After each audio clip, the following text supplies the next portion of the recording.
ആലപ്പുഴ ചേർത്തലയിലെ വീട്ടമ്മയുടെ മരണത്തിൽ ഭർത്താവിനെതിരെ മനഃപൂർവ്വമല്ലാത്ത നരഹത്യയ്ക്ക് കേസ്. കഴിഞ്ഞ ഞായറാഴ്ച അന്തരിച്ച സജിയുടെ മൃതദേഹം കല്ലറ തുറന്ന് പുറത്തെടുത്ത് നടത്തിയ പരിശോധനയിൽ തലയൊട്ടിക്ക് പൊട്ടലുള്ളതായി കണ്ടെത്തി. മരണം നടന്ന 1 മാസത്തിന് ശേഷം മകൾ നൽകിയ പരാതിയിലാണ് പിതാവ് സോണി പ്രതിയാകുന്നത്.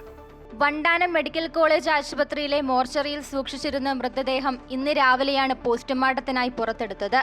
തലയ്ക്ക് ക്ഷതമേറ്റതായും തലയോട്ടിക്ക് പൊട്ടലുള്ളതായും പരിശോധനയിൽ കണ്ടെത്തി.